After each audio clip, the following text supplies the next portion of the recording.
Tech for Senior, episode 103, soon to be 104, and that will be 2 years. It is March the 14th. I want to welcome everybody to Tech for Senior today. We have 64 people in the audience. We have a bunch of people over on YouTube.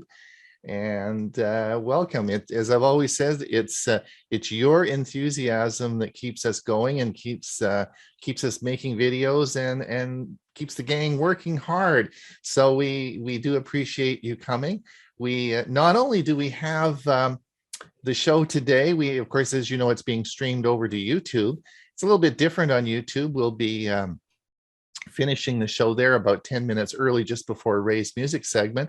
If you want to pop back over to our Zoom meeting, because this is a Zoom meeting today, you're most welcome to come back over here. We have lots of room. We'll let you in. Bob's away this week, so we have, of course, Ray and Hewie and all of the gang on the admission part there to keep the people coming in, and then.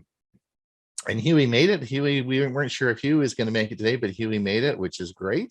So we've got most of the people here, and I recognize a lot of faces. So if you, so welcome everyone. We also, of course, do a Thursday show. We do it. It's called Tech for Senior Live, and it's not a Zoom meeting though. We broadcast that out, and it goes to Facebook and YouTube. This week, of course, Bill James is going to do some gadgetry with us on our show on Thursday, so we're excited about that, and we even have a podcast. So if you can't get, you should be able to get lots of us through the week. And as someone said, Carl said earlier, you can even do a duo meeting and listen to us no matter where you are. So that's great. We have a big show for you today, and I want to get going quickly, but let's just say quickly hello to everyone. I thought, Hewie, did you pass your doctor's appointment this morning? Are you going to live another season? Well, it was for my pacemaker, and they did say it's still working. So it's still working. It'll last another season, will it? They said see you in a year on testing it. So. Oh, that's good. Okay, that's great. Ray, how the heck are you doing? I'm doing fine, and I want to give a shout out and congratulations to all my Arizona neighbors who made it here on time today. Right. Bill James was the first one to log in earlier, and he said, I slept through the time change. And I said, yeah, the meeting was an hour ago. And he said, what? And Dewey, how the heck are you doing? I'm doing just fine. I want to wish you all a happy Pi Day. Today is Pi Day, Pi Day. Oh, okay. Yeah. 3.14. Right. Okay. That's good. Thank you. And Bill, are you getting us all sorts of things organized for Thursday, or what's? I'm doing that. Hopefully we'll have some interesting devices. We shall see. I like that glue. I like the glue. Was it last week you did the glue? That was glue. Yeah, that was really cool. That was really interesting. We're going to talk about the newsletter today anyway, so we'll talk more about that. But that was pretty cool. For those of you who just want to let you know, the premiere service today will be we have 3 selections for you, and I put the link in the chat, and I also sent it out in the newsletter. I'll be talking on the part 2 of modems and routers. It's a 3-part series, and the 3rd part will be next week, but I'll be talking about part 2. And then we have Dewey's talking on his using Microsoft Word as a database.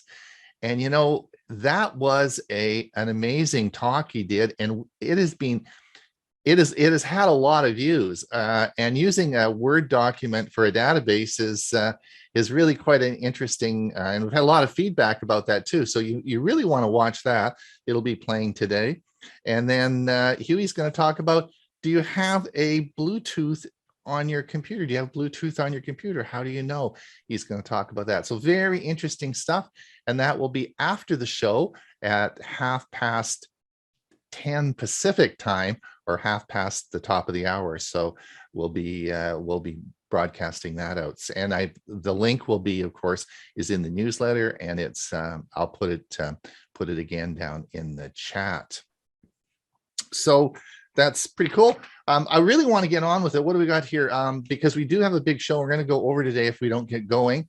So I'm going to start now, and let's get going with Bob and his security update. He's even though he's not here today, he sent in his security update. So we're going to start that, and let's see what Bob has to say.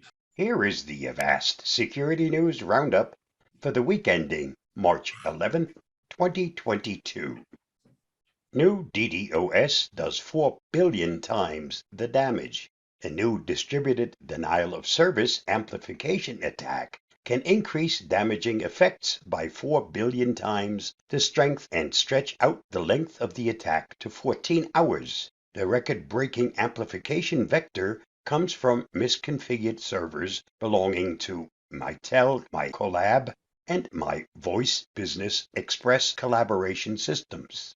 Researchers have reported that the Mitel DDoS amplification attacks have been used against financial institutions, logistic companies, gaming companies, and organizations in other markets. DDoS attacks usually target companies and government online services. Avast security evangelist Louis Carones commented, "In this case, this amplified attack traffic can be safely mitigated using standard DDoS defense tools and techniques. Organizations using Mitel services are strongly advised to make sure they are configured correctly. For more on this story, see Ars Technica." MLT botnet blooms again. The MLT botnet, taken down in January 2021, only to return in November, has now infected 130,000 systems in 179 countries, just months after Europol and Eurojust took control of the botnet servers and disrupted the malware's operation. The Conti ransomware gang brought it back to life in order to gain access to corporate networks. The initial infection used TrickBot, but every subsequent attack dropped the Cobalt Strike pen testing tool in order to gain remote access. The attacks seem to be focused on the countries of Japan, Indonesia, Thailand, South America, Mexico, United States, China, Brazil, and Italy. For more, see Bleeping Computer. IT leaders launch sustainableIT.org. Tech executives from around the globe join forces to form sustainableIT.org, a non-profitable focus on advancing global sustainability through technology leadership. The joint effort of the leaders of the IT community will focus on 3 pillars of sustainability: environmental, societal, and governance. The organization will define best practices and encourage transparency. Sustainability is the mega trend of the century, said Delphix founder and CEO Jedediah Hewie, leader of the group. For too long, sustainability has been a problem for someone else to solve. Today, we're joining forces with technology leaders from the world's largest organizations to make sustainability our collective problem to solve. For more, see ZDNet. New Spectre attack bypasses Intel defenses. Researchers have discovered a new attack method that can defeat the defenses of the hardware-based mitigations both Intel and ARM have applied to their CPUs over the past years to fix the Spectre flaw. Intel and ARM have assigned different names to the attack, so it's known as both Spectre BHB and Spectre BHI. The proof of concept exploit was created by VUSec researchers. Spectre attacks trick the speculative execution mechanism in CPUs into leaking information from temporary caches that act as side channels. For more information on these attacks, see CSO. Google announces new archive feature. According to the Android developers blog, Google researchers have begun working on a new feature that will enable app archiving. The archived app will remain on the device as easily restorable, but will have parts temporarily removed that reduce its size by 60%. The new feature will first be offered to app developers in Bundle Tool 1.10. for apps built with the Android Gradle plugin 7.3. Google is developing archived APKs, which should be functional later in 2022. In the blog post, Google claims developers will benefit from fewer uninstalls and substantially lower friction from users to pick back up their favorite apps. Cybercriminals use malware disguised as pro-Ukraine cyber tools. Talos reported that opportunistic cybercriminals are attempting to exploit Ukrainian sympathizers by offering malware purported to be offensive cyber tools to target Russian entities. Once downloaded, these files infect unwitting users rather than delivering the tools originally advertised. The downloaded file is actually an information stealer that infects the unwitting victim with malware designed to dump credentials and cryptocurrency-related information. These observations serve as reminders that users must be on heightened alert to increased cyber threat activity as threat actors look for new ways to incorporate the Russian-Ukraine conflict into their operations. If you really want to help, follow the link listed. This week's must-read on the Avast blog. A new report documents a wide variety of cryptocurrency techniques, combining old and new ways to manipulate markets. Read up as we dig into the findings by following the link below. And that wraps up this week's Avast Security News Roundup. Stay safe, stay secure, and I'll see you again next week. Bye-bye. Well, thank you, Bob. Now, I've been a little worried about Bob. I think he's going a bit batty. Now, I want you to sort of review this next little segment that he sent in, and we'll see see if you agree with me. Surprise, surprise. I did a search for Bruce Wayne. And do you see this little icon up here? Click on it and see what happens. Now you get this coming up. Click on it. Look at that.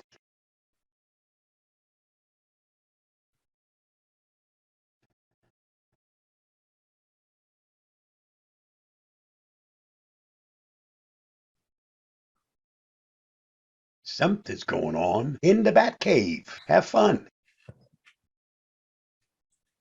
I think he's got too much time on his hands. All right. One last thing Bob sent was I want you. This is a tip for you. Let's just show you this tip. If your taskbar, system tray, or start menu acts up, you might want to restart the PC to fix the problem. Instead, you can usually just restart Windows Explorer, and that will also fix the problem, but it'll do it much quicker. Let me show you how to do that. And this will work in Windows 10, Windows 11. It even works in the older versions of Windows.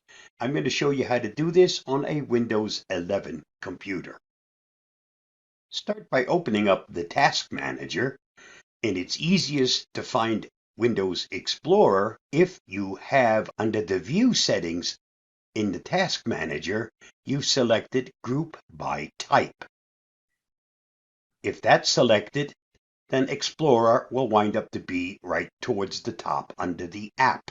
Let me show you the easiest way to open Task Manager. You can simply do a shortcut key combination of Control, Shift, and Escape. These three keys hit together will open up your Task Manager.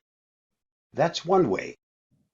The other way is to simply do a right click on the Start menu, and that opens up what's called the Power menu. This is sometimes also called the Windows X menu because you can get to the same thing by doing shortcut key combination of the Windows key and the X key. That also opens up that same thing.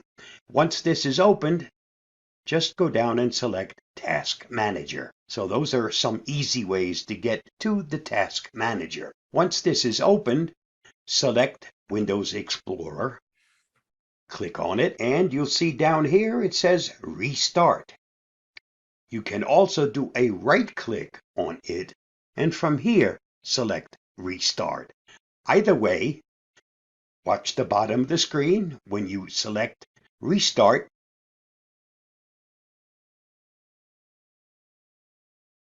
it restarts everything for you very quickly, and you're back in business. That's one way to get out of a problem if you have a problem with your taskbar, system tray, or start menu. Hope that helps. See you again soon. Bye-bye. Thanks, Bob. That was a great tip, so you don't actually have to reboot your computer. So that was good. All right, now Dewey is going to talk about USB. Let's see what he has to say.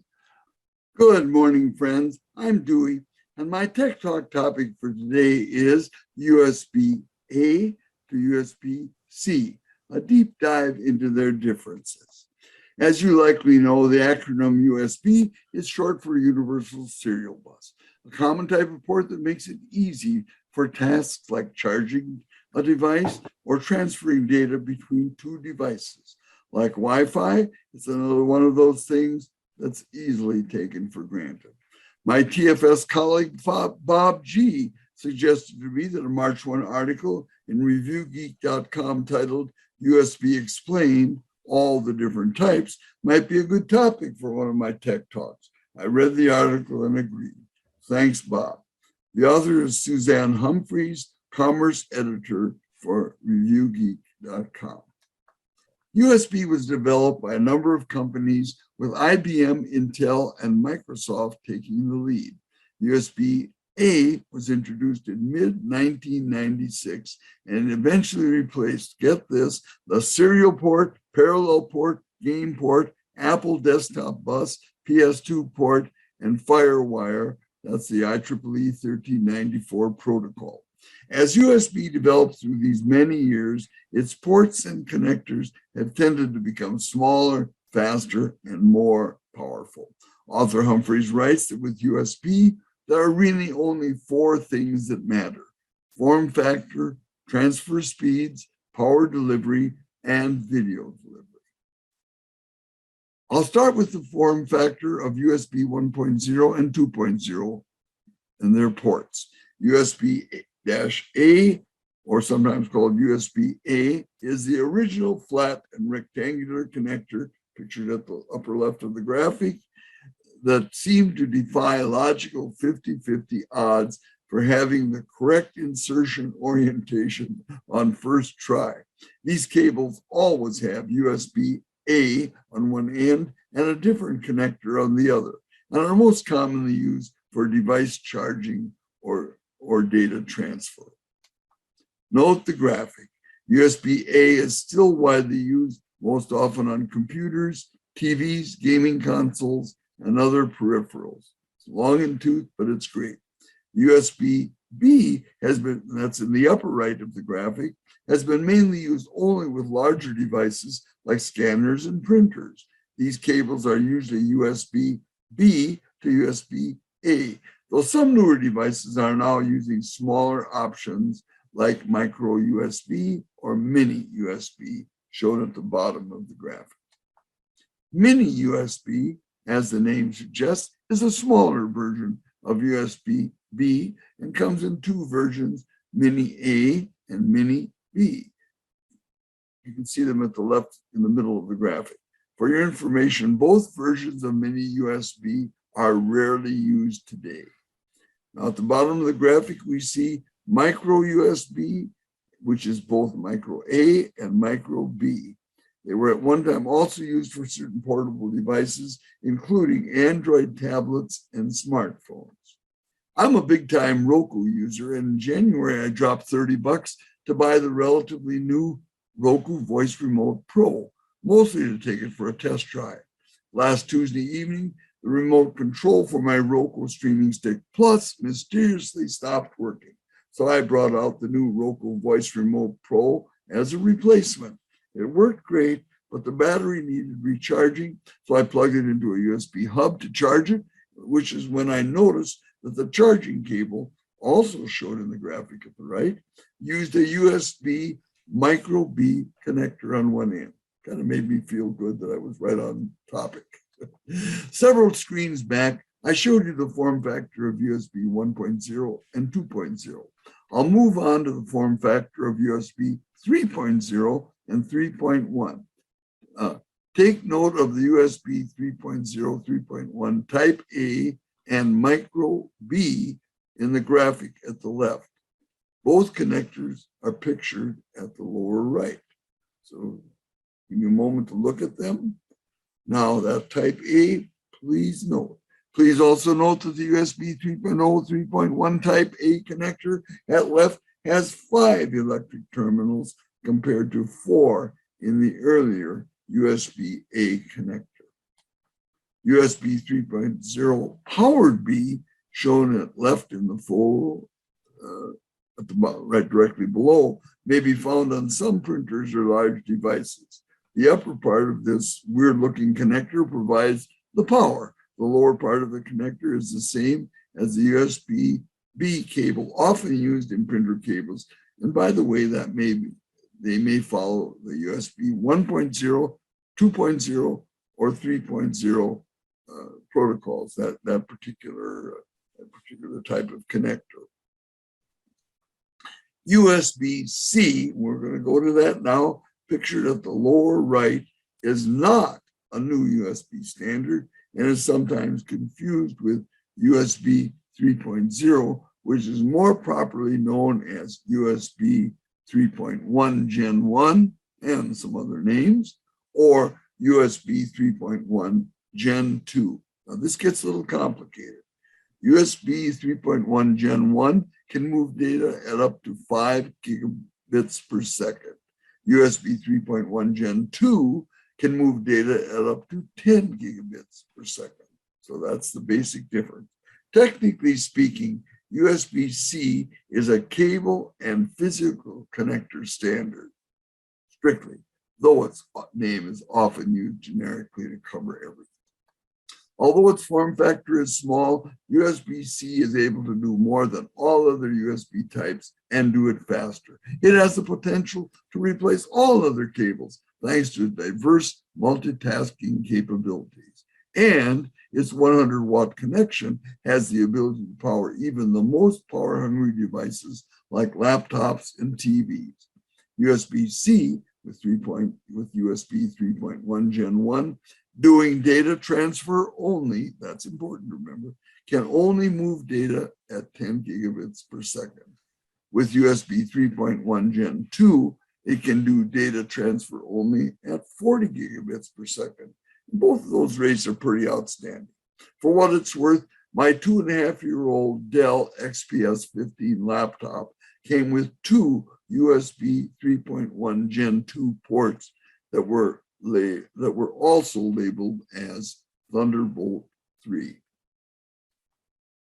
Thunderbolt 3 USB 4.0, which was introduced in August 2019, and Thunderbolt 4 is where you'll find the highest data transfer speeds. Present maximum throughput is 40 gigabits per second. All Thunderbolt 3 and Thunderbolt 4 cables are USB-C, but not all USB-C cables are Thunderbolt. Something to think about. Realistically, while high transfer rates are impressive, they really don't matter much if you're not regularly transferring hundreds of gigabytes of data or editing video on an external hard drive. Finally, some USB cables are for data transfer only, Others are power delivery only, and some have the option to handle both. Be sure to verify a USB cable capability before buying one. Since the release of iPhone 12, Apple has included a cable to convert their proprietary Lightning charging port to USB-C. Rumors abound that iPhone 14 will indeed switch to having a USB-C port. They're so ubiquitous these days. One reason why Lightning's days may be numbered was covered in a Macworld report last September, telling that the European Union, or the European Union's European Commission, issued a proposal that would have and small electronic to use USB-C for charging, just to set a single standard. Also, the sale of chargers would be unbundled from the sale of electronic devices like smartphones and tablets. In other words, you no longer get one when you buy one, get a charger when you buy one. Apple stopped including chargers with the iPhone 12, and while it took some heat initially, most other manufacturers quickly followed suit, including Google with their newer Pixel phones. Chargers were not included when my wife and I got our new Samsung Galaxy S21 5G phones last December. For what it's worth, my old Samsung Galaxy S8, Hewie has one of those, I guess, and Joanne's old Galaxy S9 Plus came with 15-watt chargers. The Verizon store rep told us that our old chargers would work just fine. However, he added that new chargers, extra cost of course, would charge even faster. The new chargers we bought charge at 25 watts. They're really fast. Suzanne Humphreys concludes her article by writing about USB-C's video delivery capability. USB-C can, can be used to connect video monitors in place of bulky HDMI or VGA cables. USB-C also supports 4K video delivery to a screen. Thunderbolt 4 cables can handle display of 4K content on 2 monitors at a time or 8K on a single monitor. That's sort of incredible. Of course, this is going to be the use case for most people, but as 4K and 8K video become more commonplace, USB-C cables will likely be able to keep up. Well, that's my Tech Talk story for today, and I'm really going to stick with this one because I learned a lot, and I hope you did too. Well, anyway, thanks for watching. Stay safe, and the good Lord willing, we'll see you next week.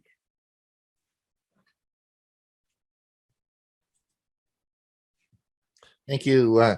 Thank you, Dewey. Lots of information there, and undoubtedly we need to play that back over and over a bit to figure out, and a lot of information there. So thanks so much for doing that. It'll be up certainly by later on today. We'll have the video up and ready for everyone. Ray, you are going to tell us about a new media player in Windows 11? The new media player for Windows 11. The long-standing Windows media player as well as the Groove Music app are being replaced in Windows 11. Now, the Windows Media Player has been around for a long time. The first version of Windows Media Player appeared way back in 1991 with Windows 3.0, when it played animation files and not much else. The original name was simply Media Player and was part of an add-on component known as Multimedia PC. During the next 30 years, Windows Media Player evolved and became extremely popular as a CD ripper and burner, as well as organizing and playing music files in a variety of formats. Then we have the Groove Music app. This app was formally introduced as a player and a music streaming service with Windows 10 in 2015. However, less than 3 years later, the streaming features were retired and the Groove Music Pass was discontinued, effective the last day of 2017. However, the Groove Music app itself lived on as a player of audio files that were stored on your computer. Well, Windows 11 is here and is now getting a new media player. Now, considering how the optical disc is beginning to disappear from modern technologies, Microsoft has seen fit to develop a new and improved media player to go hand in hand with their latest operating system. I'm assuming considerable time was spent on the new name for what will eventually replace Windows Media Player and Groove, and what is expected to be a breakthrough Windows 11 app. Are you ready? It will be called, drumroll please, Media Player. That's right. The name of the new app is just Media Player. Okay, Media Player for Windows 11. Now, if you're familiar with Groove, then Media Player will look very familiar. The display layout for your audio music files showing song title, artist, genre, and times of songs are there, as it is with most music players these days. Now, there are audio sound adjustments with an equalizer, and music can be played in order or by shuffle or from a self-created playlist. And visually, both light and dark modes are offered as it is in the Windows system. The big change is a video player is added. Up until now, if you wanted to play video files on your Windows computer, you needed to pay for the Windows Store app or use a free third-party application like VLC. The new media player will now play video files stored on your computer in your computer library, video library. The operating buttons are just like those for audio, but in addition include the ability to jump ahead 30 seconds or go 10 seconds back. Subtitles are programmed to work if they are available in the video file. Now, Windows Media Player continues. The Windows Media Player will work in Windows 11, but now I'm predicting it's going to have a slightly new name, probably having the word Classic or Legacy added at the end. Now, let's remember, the current version of Windows Media Player in Windows 10 is version 12 from 2013. Don't anticipate any changes to that. I expect it will continue to be available in this version for the foreseeable future for those that still want to use it. That's it for now, folks. Thank you very much. That's the Windows 11 Media Player. Very good. Thanks so much. And I think Bob G's in the in the audience. He made it back. Welcome, Bob. All right.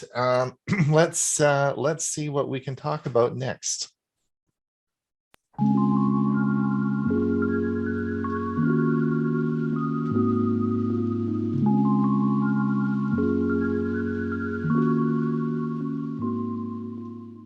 It's Ron Brown with Tech for Senior. You know, I'm just finishing up the Saturday newsletter. Tech for Senior has two newsletters, one on Tuesday and one on Saturday, and you can sign up for these at www.techforsenior.com. Today I'd like to do a deeper dive into our newsletter and show you the contributors and special links that we put into the newsletter to help you find your way around Tech for Senior. Let's have a look at the Tuesday newsletter first. All right, let's have a look at our Tuesday newsletter. This is our newsletter for the 8th of March, 2022, the one I sent out last week. So if we look at the top, we'll see, of course, our newsletter. Just below that, you'll see the web address. So if you want to go to our website, you click on this, and this will take you right to Tech for Senior's website. Right under the heading, I often put in this dark space here, I put upcoming events, important events, and Ray did a great job last week on a Windows tip, so I put the link to the tip right here. So you just by clicking this, you can see that this is going to take you right to Ray's tip. Okay, good morning, folks. Today I'm going to cover some more Windows tip. So again, you can go right to the tip, and that's usually right up in here.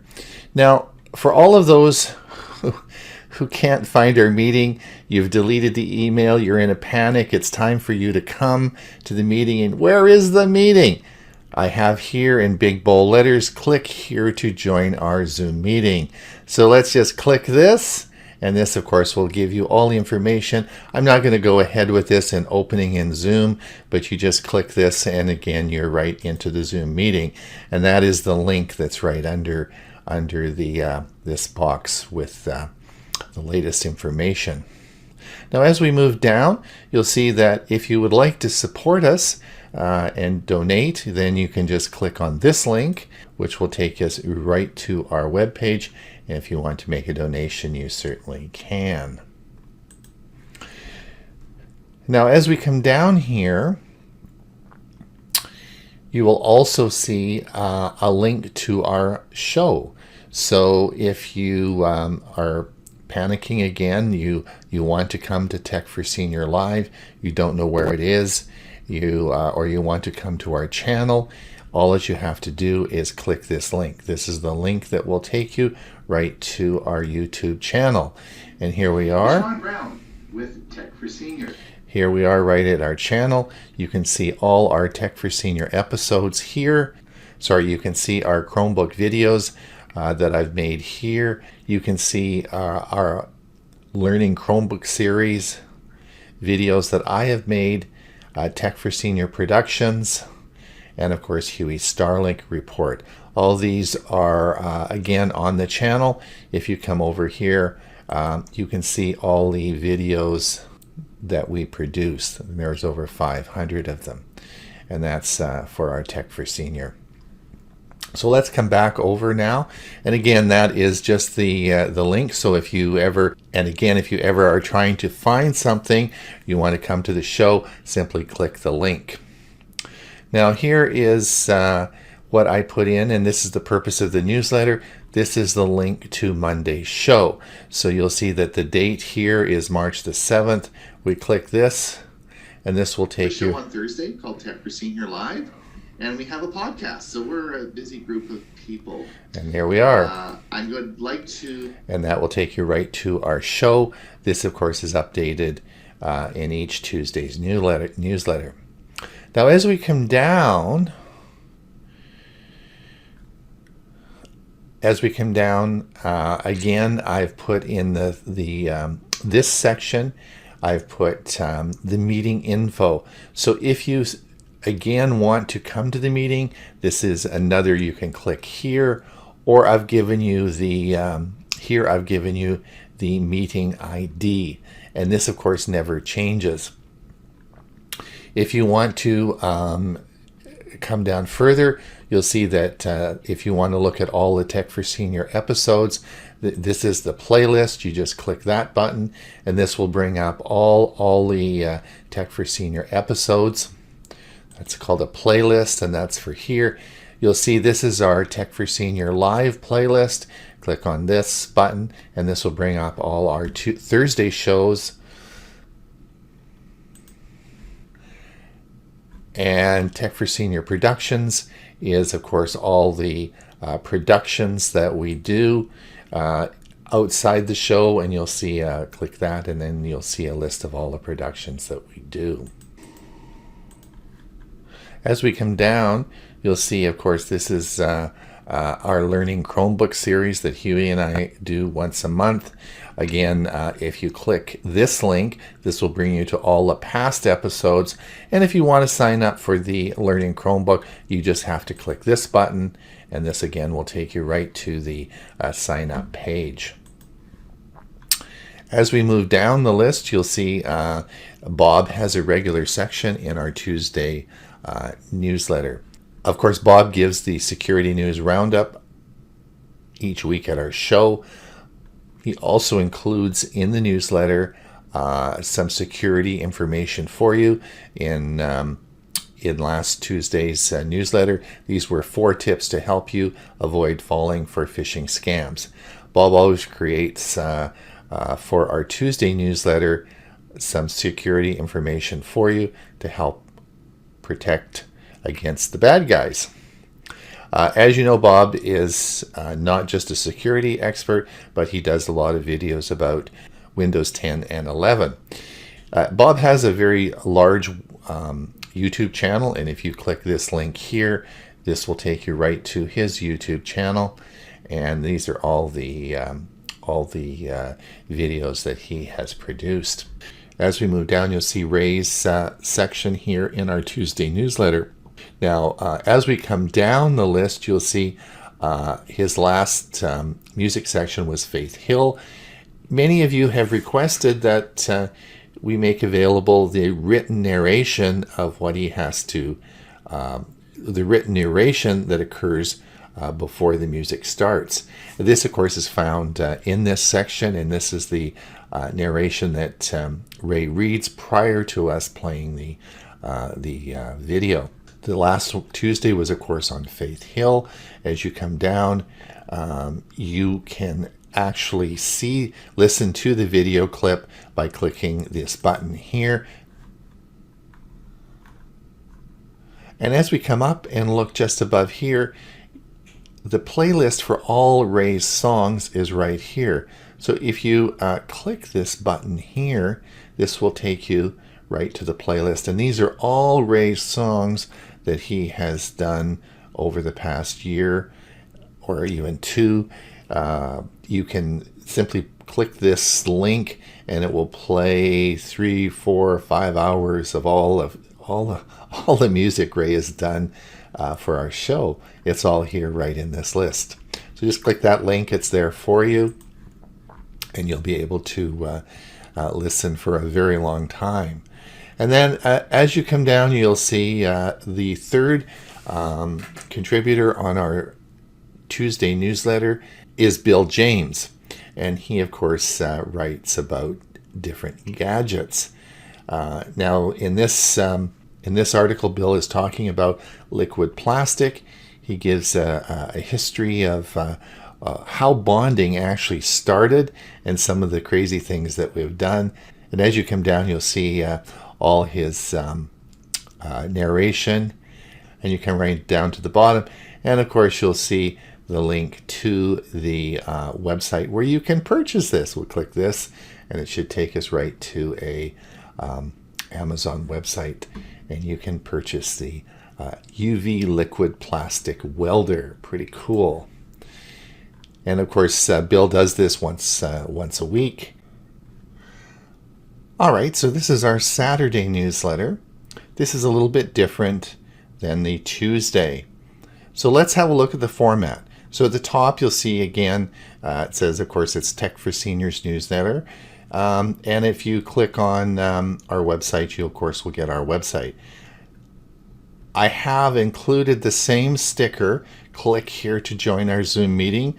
Again, if you forget the Zoom ID and forget where to go, you just simply click this button here, and that will take you right to the Zoom meeting. Now, as we come down,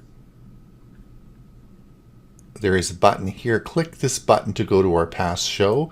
If you want to see all our past shows, again, this takes you to the playlist that has all our past shows in the list. But what is new on this section is all the videos that I've made to explain how to travel around to different parts of Tech for Senior. One of my worries is that with 500 videos, 2 shows, and all the other projects that we're doing, people will have a hard time finding their way around. So I've made a number of videos to help you navigate Tech for Senior. The first one here, and these are the links to the videos. So it says, confused about how to find things on Tech for Senior. And I do get emails about people, I don't know where to go. And so the first one would be finding your way around Tech for Senior. This is a video, I'm going to play you a little clip on this in a minute. Searching our index, in other words, how to find, if you want to search all our shows and find something you're specifically looking for, this is a good one. Finding past episodes. I will tell you that I have put the playlists in both newsletters, so you should be able to find what you're looking for the past episodes. How to watch Tech for Senior on YouTube. A lot of people don't know where YouTube is, how to find it. Again, this will explain how to watch our show on YouTube. On Thursday, on Tech for Senior Live, we do a live show through StreamYard. Now, many people, of course, log in on Thursday to our Zoom meeting. And no, it's not a Zoom meeting. It's broadcast through StreamYard. And this explains that. So let's have a look and see what happens navigating Tech for Senior. Good day, it's Ron Brown with Tech for Seniors. You know, with over 200 videos uploaded last year, 2 shows a week, and a whole bunch of Tech for Senior productions this year, it can sometimes be hard to find what you're looking for. So let me explain how to do this. It's going to be really simple. All right, so let's talk about Tech for Senior. We have 3 different sections. We, of course, have our Monday show, which is produced through Zoom. This is a weekly show. It's 1 hour. It starts at 9 o'clock Pacific time and runs with a question and answer at the end. The second show we produce is called Tech for Senior Live. This is not a Zoom broadcast. This is a StreamYard broadcast that is broadcasting directly to Facebook and to YouTube. And we'll talk about that in a minute. But this is a live production, as the Monday show is, but we're doing this through a different medium called StreamYard, not Zoom. And of course, the third area is all the videos we produce through the year, Tech for Senior Productions, and we produce a lot of videos. So how do you find these? How do you organize them? So if you follow down, you'll see I have the agenda listed. This is a new feature. It's been present for about the past couple of months. I was initially a bit apprehensive about this because I thought if people didn't find something interesting, they wouldn't come. So far, our shows are mostly full, so I'm not too worried about it. So we do put the agenda in on what we'll be talking about. This comes out, of course, in the Saturday newsletter. Now, I want to draw your attention to our premiere event. I often talk about our premiere event, and this is the it's free. And what I do is I go and I take the information from a year ago and create a edited version so that you can use this for your clubs. And these are the topics, and there's no intro or extra in this. They're simply clips for your club. They're all well categorized that you can download and use for your club. Now, to find out how to get there, I put the link in the newsletter. So click this and it will take you right to our premiere service. But remember, it will not start till 10:30 Pacific time. Again, coming down, if you want to head over to our YouTube channel where you can see our live stream shows. This is the link. And again, coming down to the same info that was in our Monday show was listed here. Just a reminder, I also put in our Learning Chromebooks. If you want to sign up for that, please just click the button and it will take you right to the sign up page.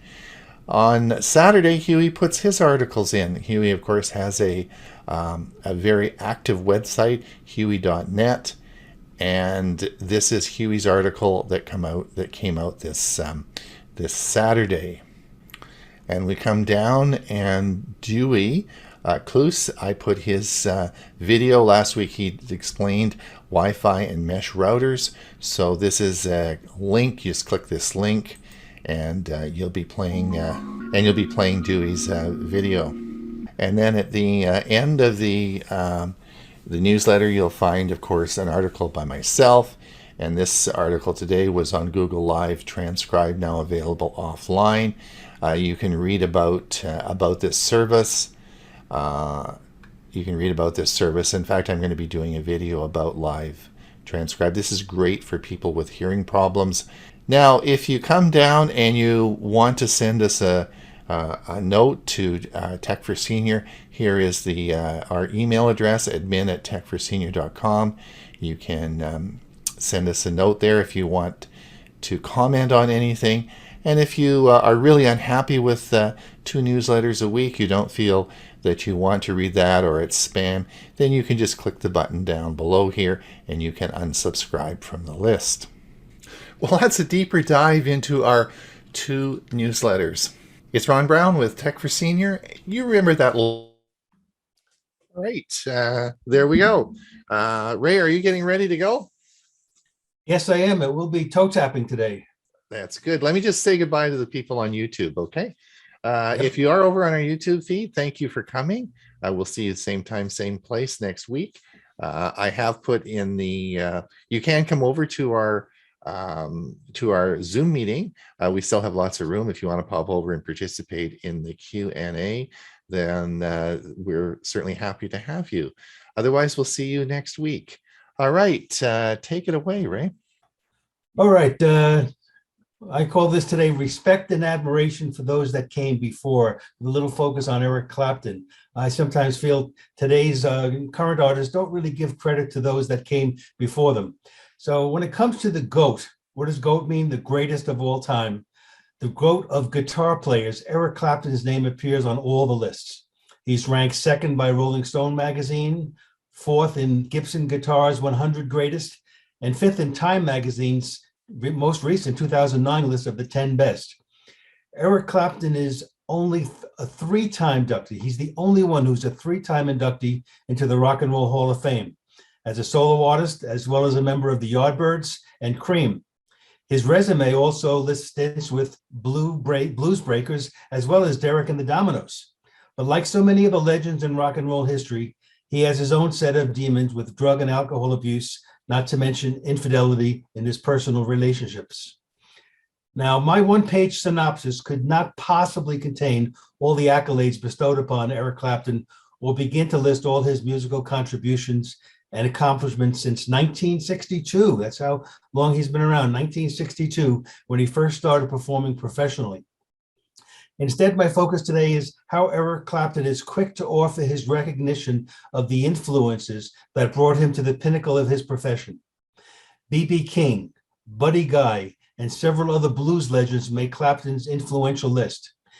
He refers to Muddy Waters as the father figure I never really had. Clapton has not only said that blues musician Robert Johnson was his single most important influence, but in 2004 released Sessions for Robert Johnson, covers of Johnson's songs using his electric and acoustic guitars. Clapton also singled out Buddy Holly as an influence and states The Chirping Crickets as the first LP he ever purchased. Now, today's clip was recorded in November of 1970 for the Johnny Cash Show, when Clapton was only 25 years old. And at this time, he was the lead singer with his band called Derek and the Dominoes. Just watch the expression on Clapton's face as he stands side by side with two of his music legends. It tells you everything you wanted to know about how he was feeling at the time. Was that toe tapping enough?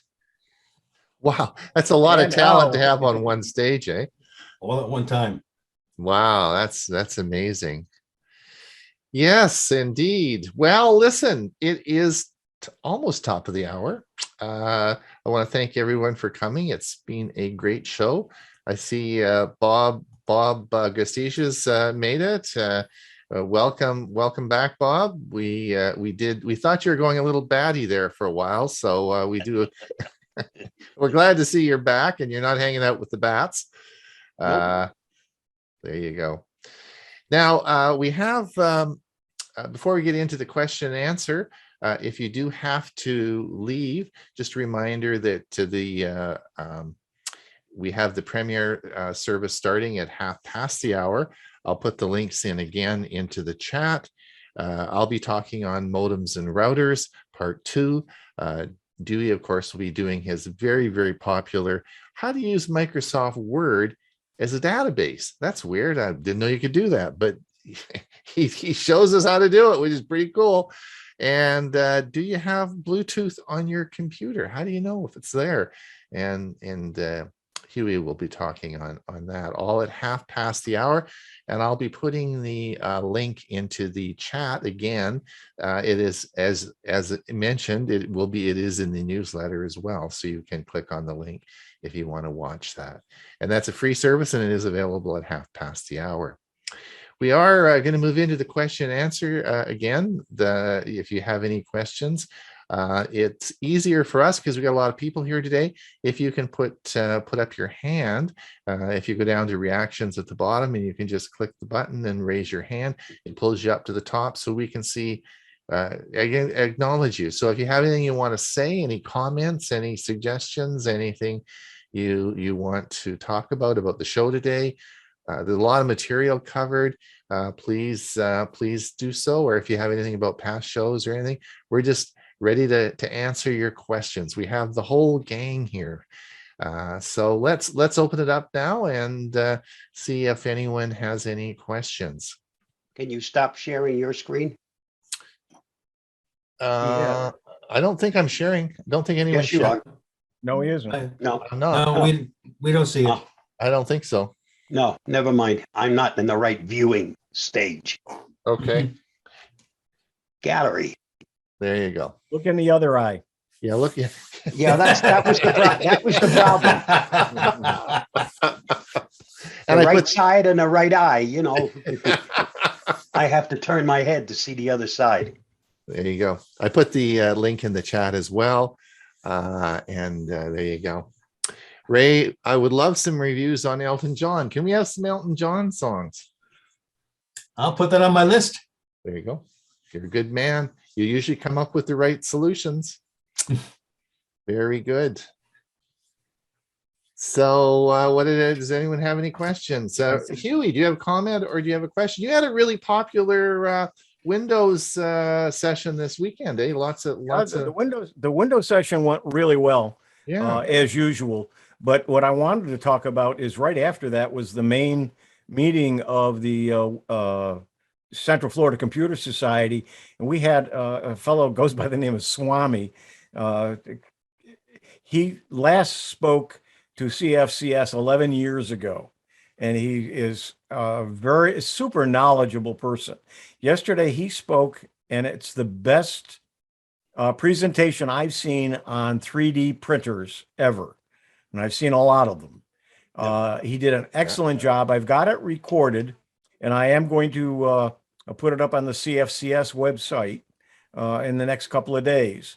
But I did ask him, and he and I are going to try to work something out where I can record his presentation as a separate presentation and make it available for any of the user groups who wants to use it, and then maybe invite him for the Q&A portion afterwards, so he doesn't have to give the same presentation over and over again. We're going to do it that way. But it was excellent. He is a master of 3D printers and how to use them and the technologies behind them, and he does explain it in such a way that even I understood it. All right, that sounds pretty. You got my interest coming. Do you think he would be do you think he'd come on the show, do a talk on the show? I'm not sure, but I'll just definitely ask him. Yeah, it's a good one. Yeah, that should be good. I think Carl's gone to get. I think Carl showed us something. I wonder if Carl's doing some 3D printing. He's got his hand up. And did you, Carl? Did you do some 3D printing? No, I've never done it, and didn't really see a reason to do it, frankly. I'm glad when my regular 2D printer works. Hey, I got a question for Dewey. I have one I want to get it. It's a pull down cap like this that I walk my dog with at night, and it includes a LED light. And if I'll pull it in close, you can see the connector. It's a form factor of USB, but there's only two connections. The outer two connections must be for charging this LED light. And I never knew what, when you charge something, is it just using those two outer connectors on a USB is my question to Dewey. Yes, USB has I forget the voltage. It has a small amount of DC voltage for doing a minor amount of powering, but it's not something you want to rely on. But it definitely powers, like little lights like that very easily. I have several things like that myself. That's one of the great things also about you. Well, the standard is 5 volt, as you know, and then the amperage changes with the wattage. I have also I think it's a 30 watt charger for my OnePlus Chinese smartphone, and it charges fast, that's for sure. But this light won't charge anymore, and I don't know why. And it used to be able to put it in any USB charger, regardless of the wattage, and it would, depending on the wattage, it would take longer or quicker time to charge, but it won't work anymore now. I'm not asking you to fix it, it's just an observation. Yes, I wouldn't know the answer for that question. Maybe you could just get a new one if possible. Thank you. Yeah, Remember, it's charging a battery, and the battery does eventually wear out. it does. Yeah. Yeah, batteries on any of the USB things and USB items, they only have so many charges that you can do, and it may have just used it up. Just used up. The other interesting, Dewey, that I saw was the printer cable with the power coming out, that little bump on the printer cable. I've never seen a printer cable that's powered like that. Is it common? I'd never ever seen one like that, because most of the time you need a separate cable to plug in. Has anyone seen that? I've never seen it. It's not common. I'd seen one time in my life before, and that's all. Yeah. I saw it a few times on some Lenovo products and government. Yeah, it was interesting. Are you talking about the one I was showing you here? No. No, Dewey had on the printer cable, which tends to be the square type of USB. When you plug it in, there was a little hump on it, and that was the power. Like you could actually, it would be a powered cable, and I'd never seen that before on a pronter cable, which I thought it was like it was piggybacked on top. Yeah. Typing. Yeah. I've never seen the cable with two prongs on it as a USB cable, one larger, one smaller. I've never seen that. That's what we're talking about. That's what we're talking. Oh, that is for the 3D printers. Yeah. What is it? So Dewey, that the last one you showed there with the two, it had the two prongs on it. Is that a new one that's coming out then? I just can't. The one at the very end there, was the. Yeah, I think you're talking about the Micro B. That's the one that portable hard drives use. Oh, okay. Oh, okay. No, this looked like, actually, I thought it was a regular, form A, and then another separate from it. Wasn't together. It was a much wider connector. It looked, almost. And they looked like they were crimped together? You mean the two that were side by side? Molded. It was a molded connector with two flat prongs on it, or tabs. Side by side. They're side by side. That's the hard drive. I've got some Seagate drives that have that kind of connector, and I think a Western Digital as well. Oh, okay. It plugs into the drive itself. Plugs it actually into the drive. Okay. There, Steve's got one. Yeah. Right. Oh, okay. Yeah, that's a Micro B. Micro B. And that's what you connect to these guys. Oh, okay. Oh. I've got like 20 of those things lying around. I've never seen that ever. They do both data and extra power. That's you'll find that with portable hard drives. Yeah. Right. Yep. I have a bunch of them.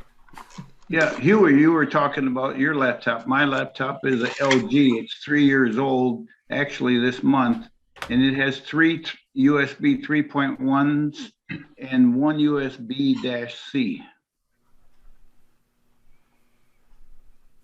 You were talking about USB-C being a standard. I have not used USB-C for anything yet.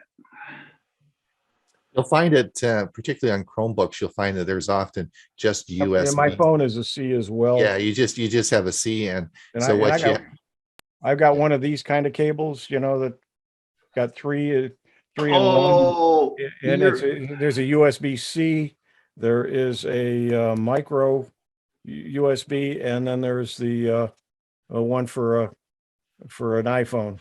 Yeah. Lightning.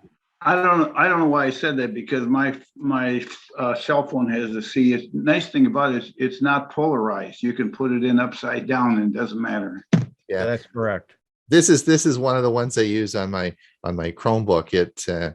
Where are we here? It's got all sorts of different. This is the type C goes in, plugs in there, and then you've got all your different connectors, and so that's a way they get around keeping them lighter and just one connector, and then you just have to buy an adapter like this that has all all the connectors associated with it. Yeah, Well, well, I purchased- with like 20 different types of connector, can they really call it a universal serial bus anymore? That's a good one. Yeah. The C is a godsend to me because you're never going to worry about putting it in the wrong way and damaging it, like a B. Yeah. Yeah. That's Well, a micro B, you couldn't get in the other way around. Well, the C, you Problem don't is- have to look. You just plug it in. Don't even look at what you're doing. Problem is, when it's hard to put it in, people force it instead of saying, oops, this is probably the wrong way, and try it the other way. That's where the problem comes in. And C Well, that- eliminated that because you put it in anyway. Precisely. I just love it. I think it's the greatest thing that happened, and that is the connectors. Yeah.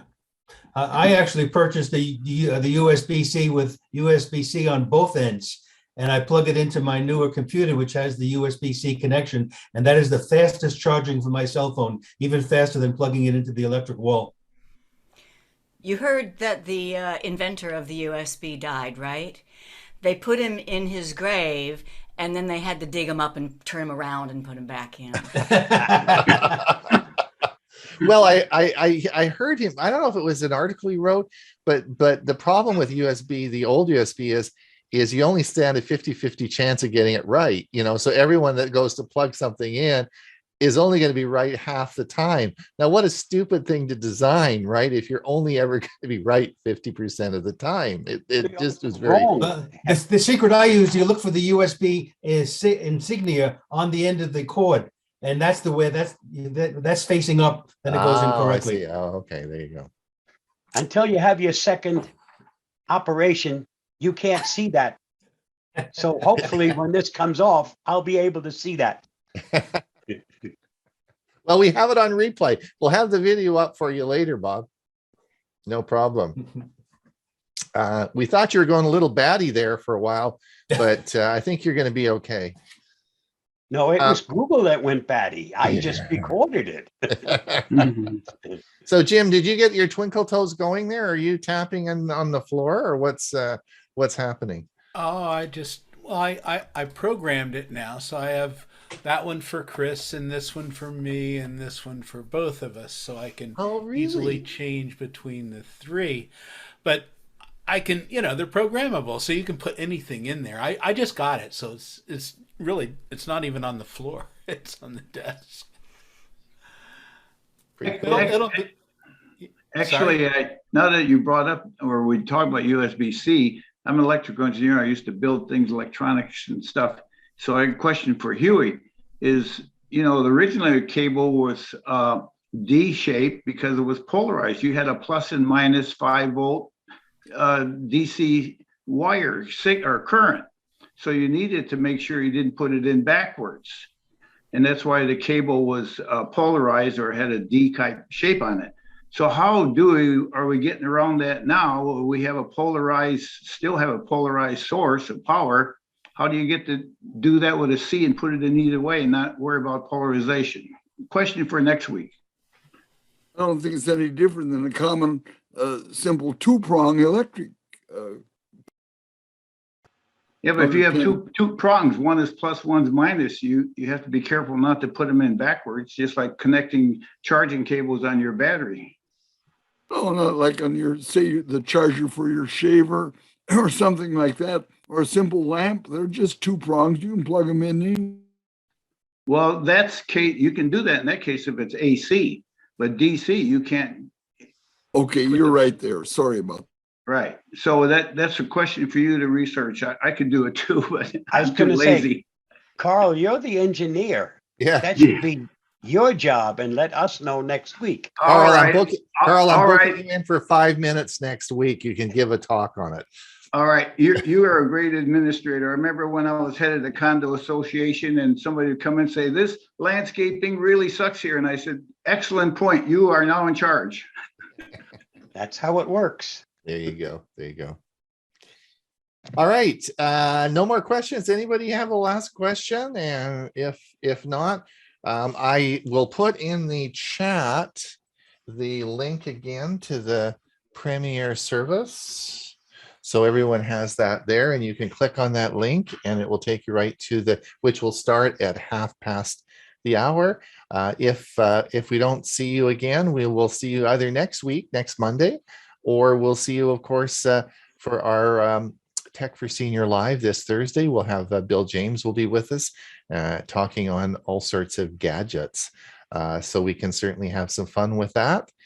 If not, thank you for coming. And don't forget to subscribe to the newsletter now. Just think of all that information that comes out. So if you're not getting the newsletter, you should just go over and subscribe to it. If you can't figure out how to do it, just send me an email and I'll subscribe to you. Chris and Jim, do you have a comment or?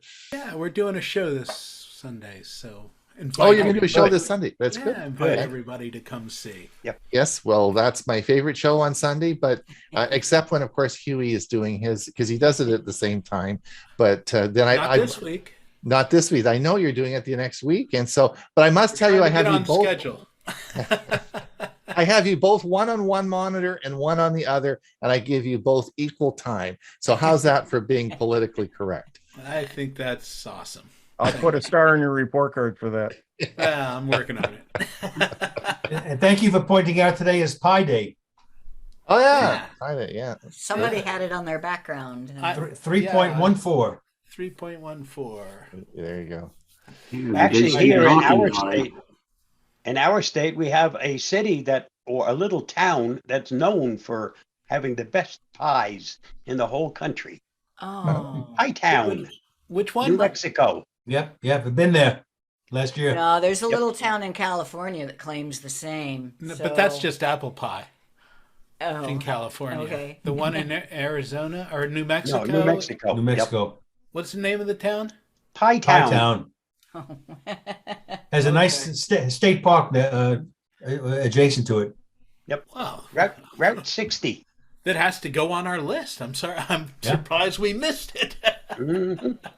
Route 60. You can go to it right from Mesa. Yep. Okay. Yeah, Kristen, I'll put it on the list. There you go. All right, everyone. Until we see you next week, have a great week. And don't forget Chris and Jim's show on Sunday. And we will see you.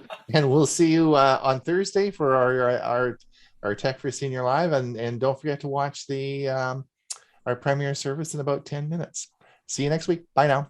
Bye, everybody.